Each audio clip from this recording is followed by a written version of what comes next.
എല്ലാവർക്കും സ്ട്രോബെറി ചാനലിലേക്ക് സ്വാഗതം. ഞാൻ ഗീതു. ഇന്ന് ഞാൻ വന്നിരിക്കുന്നത് വളരെ എളുപ്പത്തിൽ തയ്യാറാക്കാവുന്ന ഒരു ചോക്ലേറ്റ് ഐസ്ക്രീമിന്റെ റെസിപ്പിയുമായാണ്. ഇത് തയ്യാറാക്കാൻ ക്രീമോ കണ്ടൻസ്ഡ് മിൽക്കോ ഒന്നും വേണ്ട. കുറച്ച് ഗോതമ്പ് പൊടി, പാല്, ചോക്ലേറ്റ്, പിന്നെ മധുരത്തിന് ആവശ്യമുള്ള പഞ്ചസാര.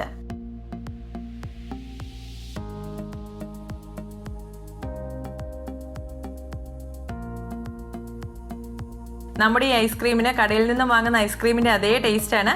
ചോക്ലേറ്റ് ഐസ്ക്രീം ഇഷ്ടമുള്ളവരെല്ലാം ഇതൊന്ന് തയ്യാറാക്കി നോക്കണം. കുട്ടികൾക്കൊക്കെ ഒരുപാട് ഇഷ്ടമാകും. അപ്പോൾ നമുക്ക് റെസിപ്പിയിലേക്ക് കിടക്കാം.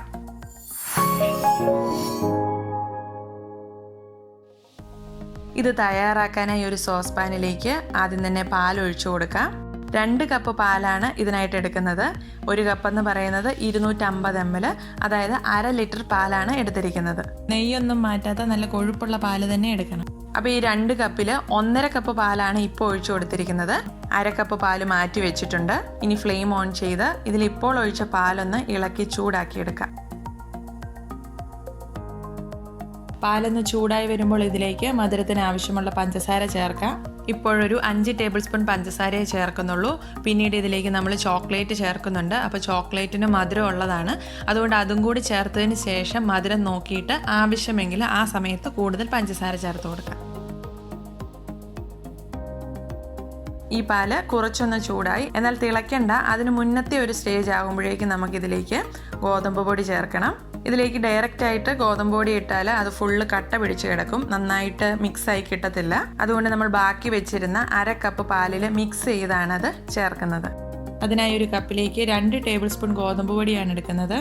ഇതിലേക്ക് ബാക്കിയിരുന്ന 1/2 കപ്പ് പാല് കൂടി ചേർക്കാം. ഇനി ഇത് നന്നായി ഇളക്കി ഇതിൽ കട്ടകളൊന്നുമില്ലാതെ നല്ലൊരു സ്മൂത്ത് ബാറ്റർ ആക്കി എടുക്കാം. കുറച്ച് സമയം ഒന്ന് ഇളക്കേണ്ടി വരും നല്ല സ്മൂത്തായി കിട്ടാൻ. ഒരു വിസ്കി യൂസ് ചെയ്താൽ ഇതിലും എളുപ്പത്തിൽ ഇത് മിക്സായി കിട്ടും. ഞാൻ എന്തായാലും ഈ സ്പൂൺ കൊണ്ട് തന്നെ നന്നായിട്ട് മിക്സ് ചെയ്തെടുത്തിട്ടുണ്ട്. ഇതിനി നമുക്ക് പാലിലേക്ക് ചേർക്കാം. പക്ഷേ ഇത് ഡയറക്റ്റ് ആയിട്ട് ചേർക്കരുത്, ഇതൊന്ന് അരിച്ച് ചേർക്കുന്നതാണ് നല്ലത്. കാരണം ഇതിൽ ഇനിയും ചെറിയ ചെറിയ കട്ടകളൊക്കെ കാണും. അപ്പോൾ അത് നമ്മുടെ പാലിലേക്ക് ചെന്നാൽ അതിൽ കട്ട പിടിച്ച് തന്നെ കിടക്കും, അത് അലിഞ്ഞു പോകത്തില്ല. അതുകൊണ്ട് ഒരു അരിപ്പയിലൂടെ ഇത് അരിച്ച് പാലിലേക്ക് ചേർക്കാം.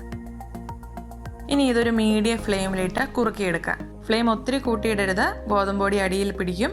അപ്പോൾ ഒരു മീഡിയം ഫ്ലെയിമിൽ വെച്ച് ഇളക്കിക്കൊണ്ട് തന്നെ ഇത് കുറുക്കിയെടുക്കണം. ഇപ്പോൾ ഈ ചേർത്ത ഗോതമ്പ് പൊടിക്ക് പകരം ഇതേ രീതിയിൽ തന്നെ മൈദയോ കോൺഫ്ലോറോ ചേർക്കാം. അതല്ലെങ്കിൽ റവ പൊടിച്ചിട്ട് ഇതുപോലെ മിക്സ് ചെയ്ത് ചേർക്കാം. ഇതൊക്കെ നമ്മൾ ചേർക്കുന്നത് പാലൊന്ന് കുറുക്കിയെടുക്കാൻ വേണ്ടിയാണ്. ഈ രീതിയിൽ 8 തൊട്ട് 10 മിനിറ്റ് വരെ കുറുക്കിയെടുക്കണം. ഇതിൽ വെള്ളത്തിൻ്റെ അംശം ഉണ്ടെങ്കിൽ അത് പൂർണ്ണമായിട്ടും വറ്റാനാണ് ഇത്രയും സമയം കുറുക്കിയെടുക്കുന്നത്. അതായത് ഇപ്പോൾ പാല് അത്യാവശ്യം നന്നായിട്ടൊന്ന് കുറുകി വന്നിട്ടുണ്ട്. ഈ സമയത്ത് ഇതിലേക്ക് ചോക്ലേറ്റ് ചേർക്കാം. ഞാനിവിടെ 100 ഗ്രാം മിൽക്ക് ചോക്ലേറ്റ് ആണ് ചേർക്കുന്നത്. അത് 2 പീസായിട്ടാണ് മുറിച്ചെടുത്തിരിക്കുന്നത്. ഇത് ഓരോ കഷ്ണങ്ങളായിട്ട് ചേർത്ത് നന്നായിട്ട് അലിയിപ്പിച്ചെടുക്കാം. ഡാർക്ക് ചോക്ലേറ്റിൻ്റെ ടേസ്റ്റ് ഇഷ്ടമുള്ളവർക്ക് അത് വേണമെങ്കിലും ചേർക്കാം. അപ്പം നിങ്ങളുടെ കയ്യിൽ ഡാർക്ക് ചോക്ലേറ്റ് ആണ് ഉള്ളതെങ്കിൽ ഇത്രയും അളവിൽ ചേർക്കണ്ട. ആദ്യം കുറച്ചൊന്ന് ചേർത്ത് ടേസ്റ്റ് ഒന്ന് നോക്കിയിട്ട് ചോക്ലേറ്റ് ഫ്ലേവർ കൂടുതൽ വേണമെങ്കിൽ അതനുസരിച്ച് കൂടുതൽ ഇട്ടാൽ മതി. പിന്നെ ഡാർക്ക് ചോക്ലേറ്റ് ആണ് ചേർക്കുന്നതെങ്കിൽ അതിൻ്റെ കൂടെ കുറച്ച് മിൽക്ക് ചോക്ലേറ്റും കൂടെ ഇടുവാണെങ്കിൽ ഈ ഒരു ടേസ്റ്റ് തന്നെ കിട്ടും. ഇതുപോലെ ചോക്ലേറ്റ് ബാർ തന്നെ ഇടണമെന്നില്ല. നമ്മൾ സാധാരണ കഴിക്കാൻ ഇഷ്ടപ്പെടുന്ന ഏത് ചോക്ലേറ്റ് വേണമെങ്കിലും ഈ സമയത്ത് ഇതിൽ ചേർത്ത് കൊടുക്കാം.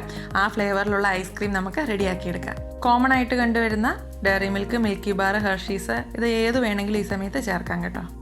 ഇനി ഈ സമയത്ത് നിങ്ങൾക്ക് വേണമെങ്കിൽ 1 ടീസ്പൂൺ വാനില എസൻസ് ചേർക്കാം. അപ്പോൾ നല്ലൊരു ഫ്ലേവർ കിട്ടും. പക്ഷേ നമ്മളിതിൽ ചോക്ലേറ്റ് ചേർക്കുന്നത് കൊണ്ട് വാനില എസൻസ് ചേർത്തില്ലെങ്കിലും കുഴപ്പമില്ല. കാരണം ചോക്ലേറ്റിൽ ഓൾറെഡി ഇതൊക്കെ ഉള്ളത് കൊണ്ട് ആ ഒരു ടേസ്റ്റ് നമ്മുടെ ഐസ്ക്രീമിനുണ്ടാവും. അതായത് ഇപ്പോൾ ചേർത്ത ചോക്ലേറ്റൊക്കെ നന്നായിട്ട് അലിഞ്ഞ് യോജിച്ചിട്ടുണ്ട്, നന്നായിട്ട് കുറുകിയും വന്നിട്ടുണ്ട്. ഇനി നമുക്ക് ഫ്ലെയിം ഓഫ് ചെയ്യാം. ഇത് തണുക്കാനായിട്ട് മാറ്റി വയ്ക്കാം.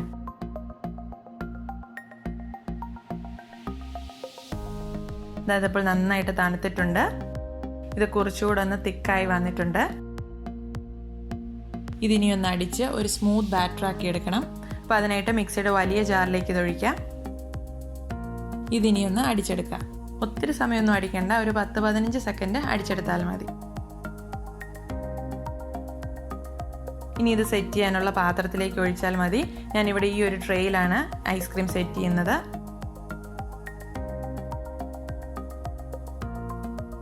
ഇനി ഇതൊന്ന് കവർ ചെയ്യാം. അപ്പോൾ അടപ്പുള്ള പാത്രമാണെങ്കിൽ അടച്ചു വയ്ക്കുക. അതല്ലെങ്കിൽ ഒരു അലുമിനിയം ഫോയിൽ പേപ്പറോ ക്ലിംഗ് ഫിലിമോ യൂസ് ചെയ്ത് അടച്ച് സെറ്റ് ആകാനായി ഫ്രീസറിലേക്ക് വയ്ക്കാം. 8 തൊട്ട് 10 മണിക്കൂർ വരെ എടുക്കും ഇത് സെറ്റായി കിട്ടാൻ. പിന്നെ ഓരോരുത്തരുടെയും ഫ്രിഡ്ജ് അനുസരിച്ച് സമയമൊക്കെ ഒന്ന് മാറും. എന്തായാലും കംപ്ലീറ്റ് ആയി സെറ്റ് ആകാൻ വേണ്ടി വെയിറ്റ് ചെയ്യണം. ഇപ്പോൾ ഒരു 10 മണിക്കൂർ കഴിഞ്ഞു. ഐസ്ക്രീം സെറ്റായിട്ടുണ്ട്. ഞാനത് കംപ്ലീറ്റ് ആയിട്ട് ഒരു പ്ലേറ്റിലേക്ക് ഒന്ന് മാറ്റുവാണ്. ഇപ്പോൾ ഈ രീതിയിൽ കമഴ്ത്തി കുറച്ച് സമയം ഒന്നിരുന്നാൽ അത് പാത്രത്തിൽ നിന്നും വിട്ടുപോരും. ഒരു ഭംഗിക്ക് മുകളിൽ കൂടെ കുറച്ച് ചോക്ലേറ്റ് സിറപ്പ് ഒഴിക്കുന്നുണ്ട്. അതായത് ഇപ്പോൾ സ്വല്പം ഒന്ന് അലിഞ്ഞു പോയി, പക്ഷേ കംപ്ലീറ്റ് ആയിട്ട് പോന്നിട്ടുണ്ട്. ഇതുപോലെ കട്ട് ചെയ്തെടുക്കാം, അതല്ലെങ്കിൽ സ്കൂപ്പ് ചെയ്തെടുക്കാം. നമ്മൾ സാധാരണ ഐസ്ക്രീം 2 പ്രാവശ്യം അടിച്ചു വെക്കാറുണ്ട്. അതായത് ആദ്യം ഒന്ന് വെച്ച് കുറച്ചൊന്ന് തണുത്ത് കഴിയുമ്പോൾ വീണ്ടും എടുത്ത് ഒന്നുകൂടെ ഒന്ന് അടിച്ചു വെക്കും. പക്ഷേ ഇതിലിപ്പോൾ ചോക്ലേറ്റ് ചേർത്തുകൊണ്ടാകാം ഒരു പ്രാവശ്യം ഫ്രീസറിൽ വെച്ചെടുത്തപ്പോൾ തന്നെ നല്ല പെർഫെക്റ്റ് ടെക്സ്ചറിലാണ് കിട്ടിയിരിക്കുന്നത്. അഥവാ നിങ്ങൾക്ക് ഇതുപോലെ കിട്ടിയില്ലെങ്കിൽ ഫ്രീസറിൽ ആദ്യം ഒരു 2 മണിക്കൂർ വെച്ചതിന് ശേഷം എടുത്ത് ഒന്നും കൂടെ മിക്സിയിൽ അടിച്ച് വീണ്ടും ഒഴിച്ച് വെക്കുക. പിന്നീട് ഒരു 6 മണിക്കൂറിന് ശേഷം എടുത്താൽ പെർഫെക്റ്റ് ടെക്സ്ചറിൽ തന്നെ ഐസ്ക്രീം കിട്ടും. നല്ല രുചിയാണ് കേട്ടോ ഈ ഐസ്ക്രീമിന്.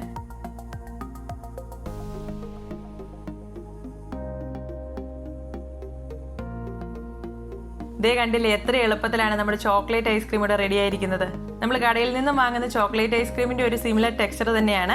അപ്പോൾ ഈ ടെക്സ്ചർ കിട്ടണമെങ്കിൽ നിങ്ങൾ പ്രത്യേകം ശ്രദ്ധിക്കേണ്ടത് പാല് നന്നായിട്ട് കുറുക്കിയെടുക്കണം.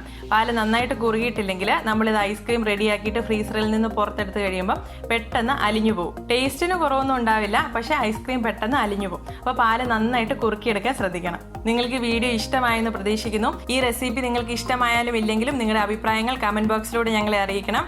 നിങ്ങളുടെ ഓരോ വാക്ക് ഞങ്ങൾക്ക് വിലപ്പെട്ടതാണ്. ഞങ്ങളുടെ റെസിപ്പി നോക്കി നിങ്ങൾ തയ്യാറാക്കുന്ന വിഭവങ്ങളുടെ ഫോട്ടോസ് ഞങ്ങളുടെ ഫേസ്ബുക്ക് ഗ്രൂപ്പിലൂടെ ഷെയർ ചെയ്യാം കേട്ടോ. ഈ വീഡിയോ ഇഷ്ടമായി ലൈക്ക് ചെയ്യും, ഒരാൾക്കെങ്കിലും ഒന്ന് ഷെയർ ചെയ്ത് കൊടുത്ത് ഞങ്ങളെ സപ്പോർട്ട് ചെയ്യുമെന്നും പ്രതീക്ഷിക്കുന്നു. മറ്റൊരു വീഡിയോയിലൂടെ കാണാം. എല്ലാവർക്കും നന്ദി.